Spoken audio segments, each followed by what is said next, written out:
and gentlemen, we're bringing out the cast of Severance. DJ Lockman, Gwendoline,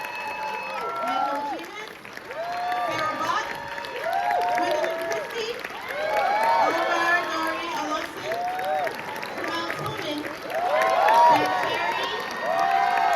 Britt,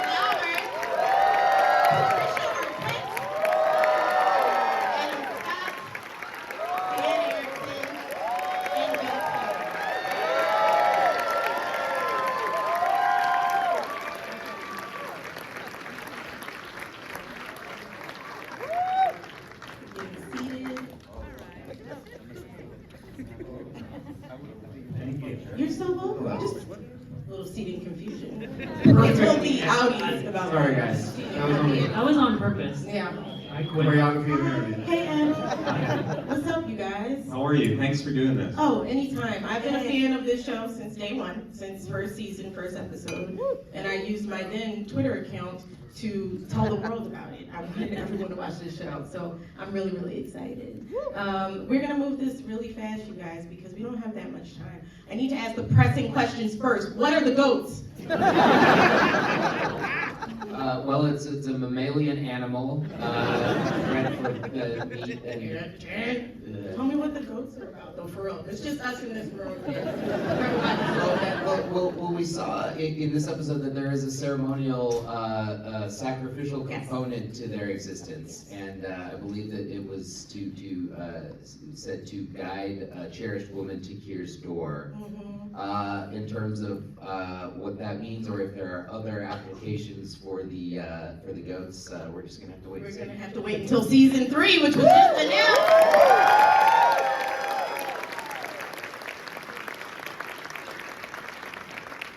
As it should be. Could you imagine if Apple didn't? Okay, focus on the paper. So we're gonna bust down these cast questions because I have some more, but I want to get to each of you guys. So Adam. Yeah. Adam, my friend, you did an incredible double mark scene. You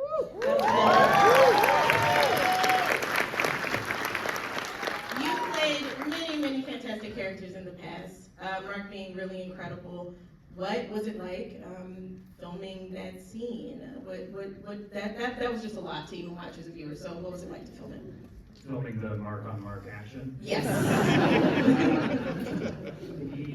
It was hard. I think that Dan and Gwendoline and Mark really did a great job of writing it because it was a really complicated thing. Right, like we knew at some point it would have to happen because the two were sort of on this collision course all season, so they had to communicate at some point. It's a tricky thing to write because there's all this stuff they need to talk about, all these sort of emotional components of it, but also there has to be sort of a novelty to it too. It's weird. It's weird for them to be talking to each other. And so I think there were, there were versions, so many versions where they're talking about like, why does our hair smell? Like, what kind of shampoo is it? But then, we couldn't really do that because there wasn't time and so you didn't want it to be silly. And so there were all these different versions. We worked through all of them when we were on the set, and they were writing right up until the last second. But, we were just so lucky that how well written it was, and that Ben was there directing it, and Ben and Jeff editing it really did a huge service to the scene as well. It was challenging but super fun, I guess is what I'm trying to say. Oh man, I have so many more questions about that. Specifically the editing, but I'm gonna keep going and I'll text you, Adam. Fantastic, Patricia Arquette.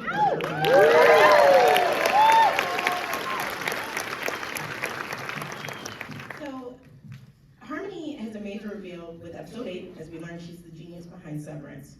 Did you know this was the case before this season? I'm very curious about that, and how did that inform the way Cobell approached her responses to Lumen this season?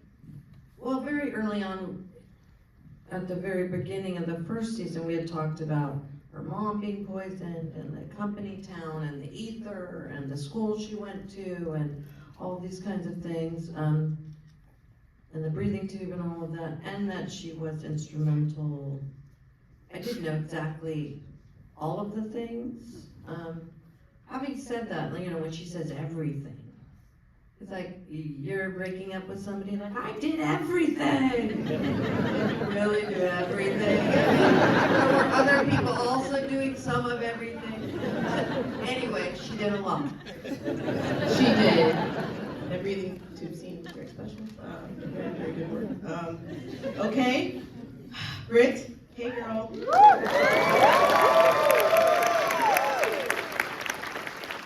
Britt, you have another dual character situation that had to have been challenging to play. How'd you navigate playing Helena and also playing Did I do the word right? Yeah, you're playing Helena, playing Helly R. What the hell was that like?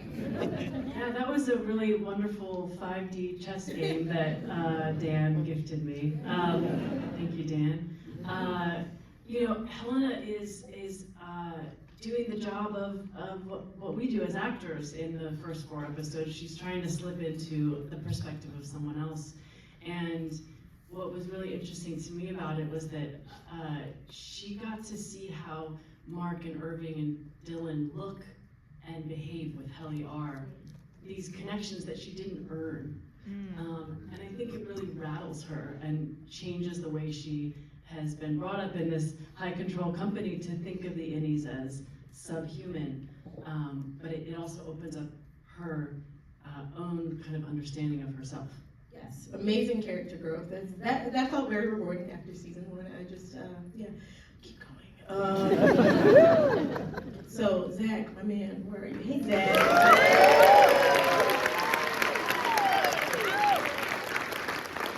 We learned a lot about Dylan's home life this season. Super exciting, very fun for the audience. Were there important aspects to nail when playing any Dylan versus the Audi Dylan? And how was it with, working with Merritt Weaver? Working with Merritt was amazing, and she really helped me kind of figure that out, as we were doing it. As far as Innie versus Audi, one of the primary ways I thought about it is the Innie is sort of a version of the Audi who doesn't have any of the baggage that the Audi has accrued just from existing in the real world. And so he's able to be this extremely confident version of himself, and it was really fun, kind of seeing the other version of him and then watching them learn more about each other and seeing the ways in which they kind of move a little bit closer together over the course of the season. Awesome. All right. Deechin. Hey.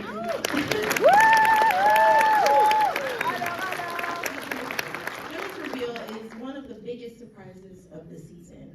What went into playing all those different sides of her, from the backstory in Toe 7 to all the Innie versions of her versus Miss Casey? Yeah, it was very exciting to play all the different Innies, and there was so much work that went into distinguishing one from the other. I think the most rewarding was probably going to the emotional heart of it, which was the Gemma character. And I had an extraordinary time, probably the most, it was like a pinnacle moment in my life to work with such an incredible crew who put so much detail into creating the environment around her and her look, and obviously Ben and Dan and Adam and Mark and Jessica. We spent a day rehearsing in the house, just talking about, Dan, I think you were writing 10, so you couldn't be there, but it was It's such fine. it was such a collaboration, and there are a lot of fingerprints on that performance, and I just feel really lucky that I got the chance to inhabit her, because we just have such a short time to spend with Gemma and have the audience care for her, and it felt like everyone was really pulling their weight to make it happen. Incredible. I actually have a little intermission question. How long does it take to film one episode of this show? It's very beautiful, and the episodes are longer, so I'm curious. Yeah. A number of days. It varies from episode to episode. We don't shoot the show in sequence. We block shoot. So like we have scenes that take place at Lumen, we'll go down to New Jersey to the Bell Labs building and shoot for a week and cover maybe 3 episodes, and then come back in like 3 or 4 months and shoot another 3 episodes. So a lot of the times we're piecing together episodes over the course of months, and that's just the nature of, because our locations are kind of all over the place. So sometimes it could be, I think our average was 18.6 days, because we had 186 days of shooting on this season. Nice, love that. And There's also festivals for Kier that we have to.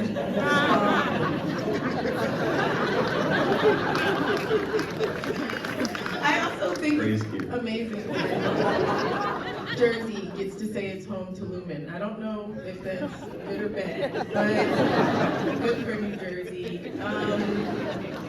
All right, let's keep it moving. Michael, Yes, ma'am. what's going on?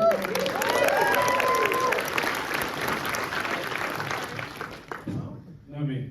No, Michael, I'm sorry, you have to wait. Oh my God. Sorry, boo. Jen, come on, Jen. This feels right. Jen, She's the better half. I'll be back. Devin makes quite the shift to trusting harmony with her brother's life. What do you think propels this shift? I think she's pissed as hell. And I think she's tired. I think she's breastfeeding. I think she's got a screaming baby at home with this guy who she loves, but also maybe is not handling the feeding part very well. And I think she's exhausted and terrified. So I think she's like, it's this plan or no plan, so let's go for it. I love that. She's breastfeeding, that's why. All right, Michael, I'm back. Was she having to pump too? Oh, absolutely. They had to pad my brow, if you want to know the truth, to make that look real, because the good Lord did not give me what was required for that scene. Oh, thanks for telling us that. Yeah. All right, Michael, I'm back. Ricken's book is well received by Lumen. Thank you. Do we think he drinks the Lumen Kool-Aid? And is he just like, is this much more, what's going on? Does he drink the Kool-Aid, or is there more here than we know? Yeah. I think he makes the Kool-Aid, he drinks the Kool-Aid, he packages the Kool-Aid. Yeah, I mean, I think he's crafted this persona and this sort of lifestyle that he's adhering to, for better or for worse, you know. Okay. So he is a part of it. He's not nefarious. He's the which Kool-Aid? Well- Sorry. He's not just selling the Kool-Aid. He likes His own Kool-Aid. Yeah. Yeah. Okay. He's dipping in his own. Okay. Wait, what is the Kool-Aid? Yeah. What flavor? He's Okay. basically that big thing that breaks through the wall. Yeah. That is him. He's the pitcher of Kool-Aid. Yeah. And that's why Devin is pumping. Okay. I did acid before I came here. I'm just happy to be here. Thanks. Sarah. Where's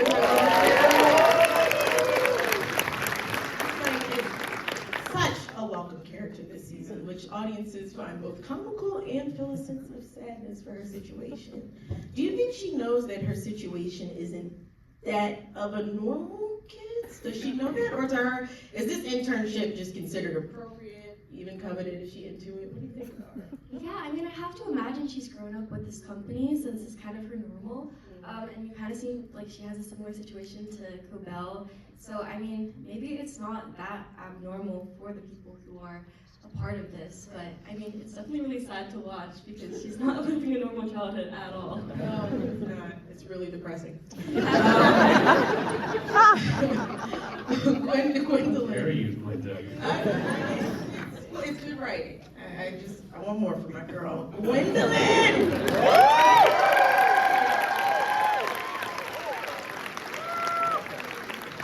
Thank you, honestly.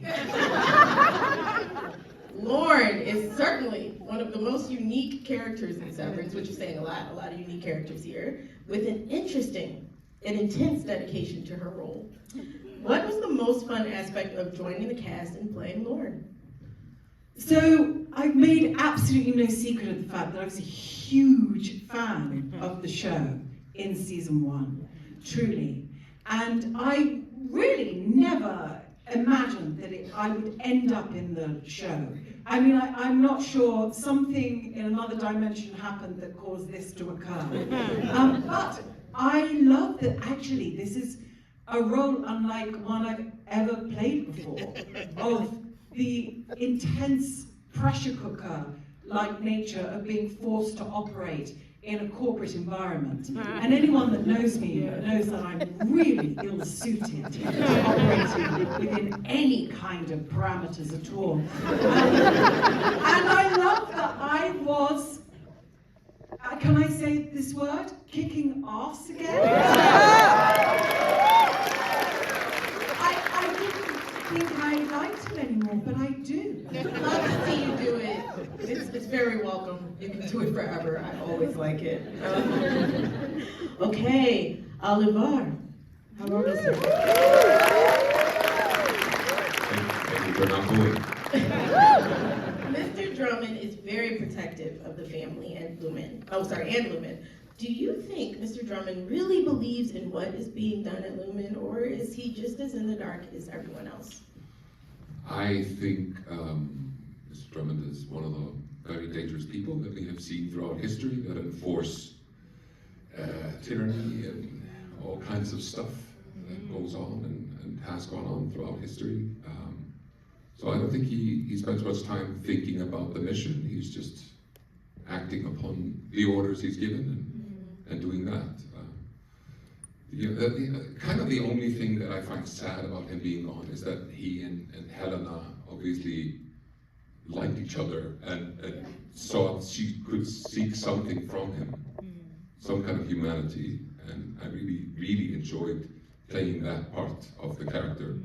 And then I also really enjoyed playing the horrible, horrible person that is Drummond. I have brain rot from so many different shows and movies, but I was like, he's not really good, is he? But, a wonderful job, wonderful character. Thank you. See my time, man, so I think I'm okay. So I just wanted to ask a few more questions.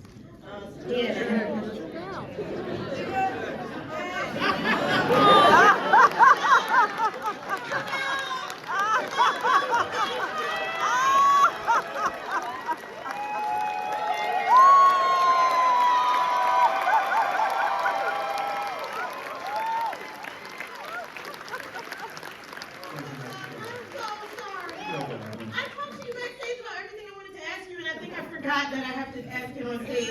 I'm so sorry, and I can't see down there because of smallness. Hi. So first of all, you led a rousing performance last night. I'm not sure. That kind of leads me to my question, which I think you get to be one of the most fun. I never know what's coming with your character as far as what you're going to get to do on this show. Felt that way in season 1. I mean, you're able to showcase so many different wonderful skills and just different. As an actor, I really admire how much you get to showcase on the show.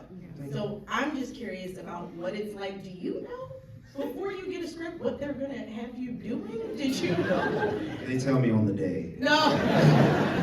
No, but what's it like when you took this role? Did you know you become so many memes? So it's such a large part of the culture? Absolutely not. I had no idea, and we were all finding it, like who this guy was. Yeah. And, if he drinks the Kool-Aid or serves the Kool-Aid or packages the Kool-Aid, we didn't know.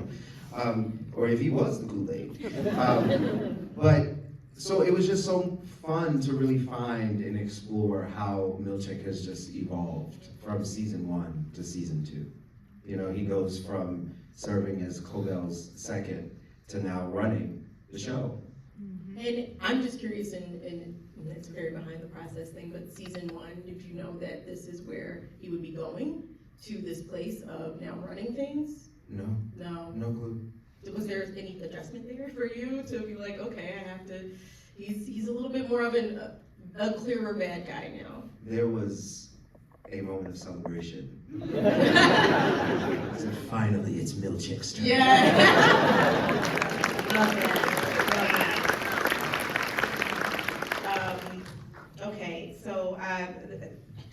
I can't see, I'm sorry. But I'm good? Okay. So I had a question about, Dan, for you, about the writing of this world. It is so much to keep track of. It's so layered. I'm always curious about, in season 1, if you know where you're going in season 2, and now season 3. Is this kind of a challenge every day when you enter the writer's room? And from hearing that you guys sometimes are writing until the last minute, what does it take to keep track of such a vast world with these incredible characters? I have to, how do you make this question simpler? Do you have a good time writing this show? Yeah, I mean, I've had to forego certain things like hobbies and interpersonal relationships. Yeah, we have a great time doing it. And it is, I think it is something where you have to find a balance between having a roadmap and knowing where you're going, and also being open to being surprised and delighted by certain things that happen as you're shooting or in the edit, where you're like, oh, there's suddenly this whole other part of it there that I didn't foresee, and now we have to explore that. But it's a matter of kind of having a solid enough endpoint in mind that you can take those little side quests and kind of eventually weave your way back to what you were always setting out to say. Absolutely. But yeah, I mean, we've got these big, like, conspiracy theory looking, boards up in the writer's room that make us all look like crazy people. I bet. I can't imagine. Watching the show makes me look like a crazy person, so I can only imagine. You guys are gonna do a season 3. I'm gonna ask a question that you're gonna hate, that I know that people wanna know. Will it be in another 3 years? Do you think we will see it soon? Well, season 1 took a long time because of COVID. Season 2, we had the strikes. This season we're, I mean, barring like a big hole opening up in the earth and just swallowing all of us down into the magma, I think it should be faster. There's also an asteroid that might hit the Earth. Well, there was an asteroid, but they're saying now it probably won't. Okay. So I think we're gonna be okay. Definitely, less than 3 years. No, I mean, that was, of course, we want to try, I mean, there's so many things that happened. There's so many things. But, Hey, can I say something though? Thank you for, look, if you're gonna wait that long, you really want it to be good. Thank you for giving us a very good season.